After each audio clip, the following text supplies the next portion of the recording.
নবী মোহাম্মদ সাল্লাল্লাহু আলাইহি সাল্লামকে জামা। মোহাম্মদ বিন আবদুল্লাহ বিন আব্দুল মুত্তালিব বিন হাশিম ও হাশিম বিন কুরাইশ ও কুরাইশ মিন ওয়ালদ ইসমাইল ও ইসমাইল মিন ওয়ালদ ইব্রাহিম ও ইব্রাহিম মিন ওয়ালদ মিন যুরিয়াতি নূহ ও নূহ মিন ওয়ালদ আদম ও আদম খুলিকা মিন তুরাবিন ফা মুহাম্মাদুন সাল্লাল্লাহু আলাইহি সাল্লাম খুলিকা মিন তুরাব।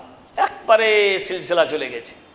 মোহাম্মদ সাল্লাল্লাহু আলাইহি সাল্লামের বাপের নাম আবদুল্লাহ, তার বাপের নাম আব্দুল মুত্তালিব, আব্দুল্লাহ মুত্তালিব বাপের নাম হচ্ছে হাশেম। এবার আরো কয়েকজন দাদা আছে। তারপরে বলা হচ্ছে তারপরে কুরাইশ, আর কুরাইশ হচ্ছে ইসমাইল আলাইহিস সালাম থেকে উৎপত্তি তার, আর ইসমাইল আলাইহিস সালাম হচ্ছে ইব্রাহিম আলাইহিস সালামের বেটা, আর ইব্রাহিম আলাইহিস সালাম হচ্ছে ইয়াকুব আলাইহিস সালাম থেকে, আর মানে ইয়াকুব আলাইহিস সালাম তারপরে নূহ আলাইহিস সালাম, আর নূহ হচ্ছে আদম আলাইহিস সালামের সন্তান, আর আদম আলাইহিস সালাম হচ্ছে মাটির তৈরি একজন মানুষ। অতএব মুহাম্মদ সাল্লাল্লাহু আলাইহি সাল্লামও মাটির তৈরি একজন মানুষ। নাকি নুরানি? নুরানি মসজিদে কত আছে আল্লাহ। নুরানি মসজিদ মানেই বুঝলেন যে কোন জাত, বুঝতে পারলেন তো। মুহাম্মদ সাল্লাল্লাহু আলাইহি সাল্লাম নূরের তৈরি ছিলেন না, বরং তিনি কি ছিলেন? হে নবী, তুমি যদি না হতো তাহলে আমি জমিনে আসমান কিছুই তৈরি। হাদিস সহিহ না জাল? হাদিস হচ্ছে জাল। এরকম কথা কোনো হাদিসে নেই। আউয়ালু মা খালাকাল্লাহু নূরি, সর্বপ্রথম আল্লাহ যে জিনিসটি সৃষ্টি করেছিলেন তা হচ্ছে আমার, কে বলছেন? নবী, আমার নূর। হাদিস সহিহ না জাল? আউয়ালু মা খালাকাল্লাহু, বুখারী শরীফের হাদিস, আউয়ালু মা খালাকাল্লাহু আল কালাম। আল্লাহ তাআলা সর্বপ্রথম যে জিনিসটি সৃষ্টি করেছিলেন তার নাম হলো কলম। তারপরে বললেন উক্তুব, কলম লেখো। কি লিখবো? বলে যা কিছু হবে কিয়ামত পর্যন্ত, যা কিছু ঘটবে সব লিখে ফেলো। আর আমরা বুঝি না, সর্বপ্রথম সৃষ্টি করলেন আল্লাহ তাআলা আমার নূর, আর আমার নূর থেকে সৃষ্টি হয়ে গেল সব কিছু, পৃথিবী আকাশ যা কিছু আছে। আমি যদি না সৃষ্টি হতাম তাহলে কিছুই সৃষ্টি হতো না। এরকম জাল হাদিস দিয়ে নবীর প্রশংসা করা যায় না, এতে নবীর সম্মান করা যায় না। তো নবীকে সেই সম্মানটুকু দান করো, ততটা সম্মান দান করো যতটা সম্মান দেওয়ার কথা শিক্ষা দিয়েছেন মুহাম্মদুর রাসূলুল্লাহ। লা তুতরুনি কামা আতরাতিন নাসারা ঈসা বিন মারইয়াম, খবরদার তোমরা আমাকে নিয়ে বাড়াবাড়ি করো না, যেমন নাসারা খ্রিস্টানরা মারিয়ামের পুত্র ঈসা আলাইহিস সালামকে নিয়ে বাড়াবাড়ি করেছিল। ইন্নামা আনা আব্দুল্লাহ, আমি আল্লাহর বান্দা, ওয়া রাসূলুহু, এবং আল্লাহর রাসূল। ফাকুলু আব্দুল্লাহ ওয়া রাসূল, বাস এইটা হচ্ছে আমার সম্মান। এর ঊর্ধ্বে আমাকে তুলে দিও না, এই হচ্ছে আমার সম্মান। তাই নবীকে জানতে হবে, নবী তার নিজের গুণের কথা, তার নিজের বৈশিষ্ট্যের কথা, এবং তিনি কি পারেন কি পারেন না সব কিছু আমাদেরকে বলে দিয়েছেন। শর্টকাটে একটি কথা জানতে হবে যে আল্লাহর কোনো পাওয়ারে নবী শরীক ছিলেন না। আল্লাহর কোনো পাওয়ারে, আল্লাহর কোনো শক্তিতে নবী শরীক ছিলেন না। আল্লাহ রাব্বুল আলামিন যে গুণে গুণান্বিত, সেই কোনো গুণ নবীর মধ্যে ছিল না। তাই আল্লাহ রাব্বুল আলামিন আর যার কিয়ামতের দিনে আরশের নিচে সাজদারত অবস্থায় আল্লাহর প্রশংসা করবেন। আল্লাহ থাকবেন কোথায়? আরশে আযিমে। নবী কোথায়? ওই পায়ের তলে সাজদা করছেন।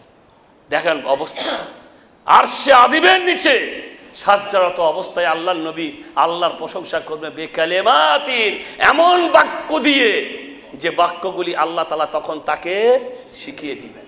অনেকক্ষণ পর্যন্ত সাজদারত অবস্থায় পড়ে থাকবেন, আর আল্লাহ আরশে থাকবেন। তারপরে নবীকে আওয়াজ দিয়ে বলবেন, ইয়ারফা ইয়া মুহাম্মদ ইরফা রাসাক ওয়াসআল তুতা ওয়াশফা তুশাফা। আল্লাহ নবীকে বলে মাথা তোলো আর চাও তোমাকে দেওয়া হবে, সুপারিশ করো তোমার সুপারিশ কবুল করা হবে। আল্লাহ নবী তখন মাথা তুলবেন আর বলবেন, ইয়া রব উম্মতি উম্মতি, হে আল্লাহ আমার উম্মতের অবস্থা খুবই খারাপ, মেহরবানি করে তাড়াতাড়ি হিসাব কিতাবের ব্যবস্থা শুরু করা হোক। এটা হচ্ছে শাফাআতে কুবরা। শাফাআতে কুবরা মোট কথা হচ্ছে রাসূল কারীম সাল্লাল্লাহু আলাইহি সাল্লামকে আল্লাহ রাব্বুল আলামিন যথেষ্ট সম্মান দিয়েছেন, এত সম্মান দিয়েছেন। একবার দরুদ পাঠ করি যদি আমরা আল্লাহর কাছ থেকে 10টা রহমত লাভ করি, একবার দরুদ পাঠ করলে। আর কত সম্মান দিতে চাই আমরা? আল্লাহ রাব্বুল আলামিন তাকে যত সম্মান দিয়েছেন তার ঊর্ধ্বে আর তোলা যাবে না, আর তাকে আল্লাহর দেওয়া সম্মান থেকে নিচে নামানোও যাবে না। এটা হচ্ছে মারিফাত নবীহি ও মারিফাত দীনুল ইসলামে বিল আদিল্লা। আর 3 নম্বরে ইলম সম্পর্কে জানতে হলে দিনকে জানতে হবে বিল আদিল্লা, দলিল সহ। দলিল নেই মানে দিনই নয়, দলিল নেই মানে দিনই নয়। ওটা দিনের প্রত্যেকটি কাজ হবে দলিল ভিত্তিক কাজ। নামাজ পড়লাম, এশার নামাজ কয় রাকাত? 4 রাকাত। কেন? কারণ আল্লাহ নবী 4 রাকাত পড়েছেন। 5 রাকাত কেন বললাম না? 5 রাকাতের দলিল নেই।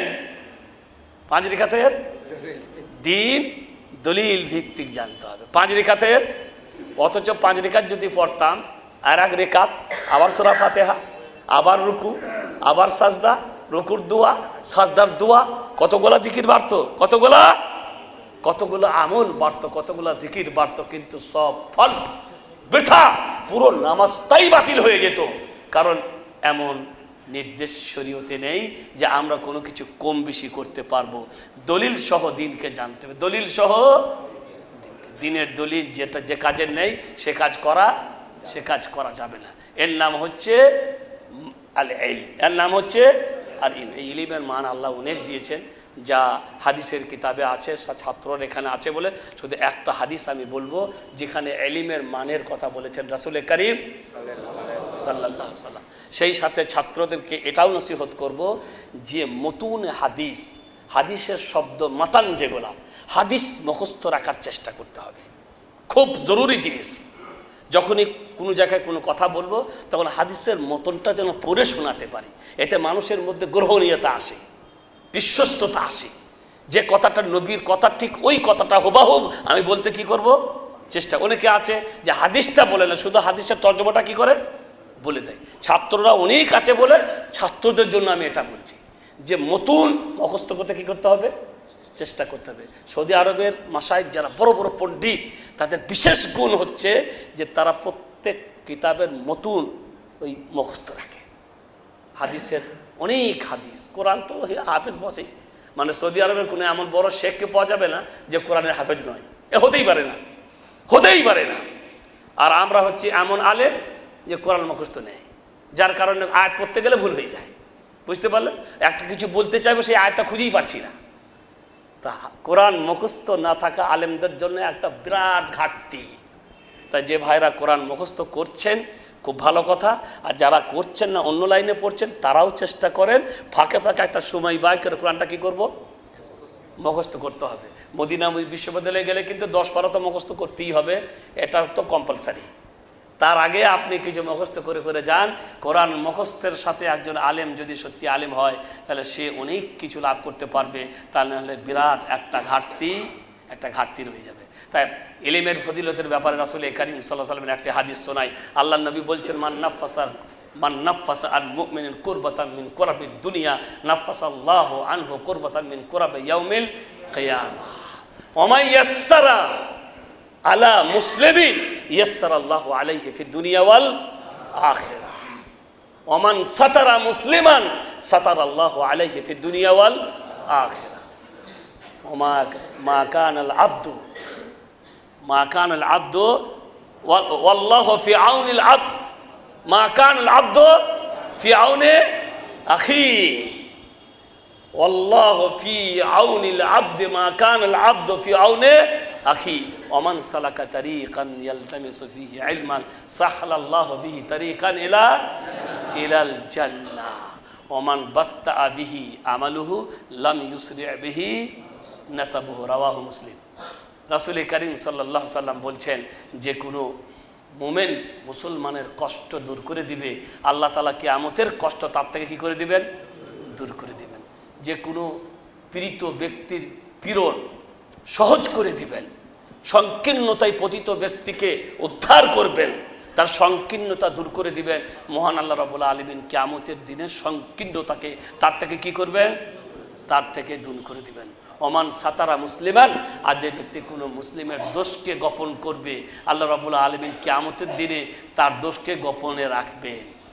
দোষ কে করে না? কিন্তু আমার দোষ আমি জানি, আল্লাহ জানে, অন্য কেউ জানে না।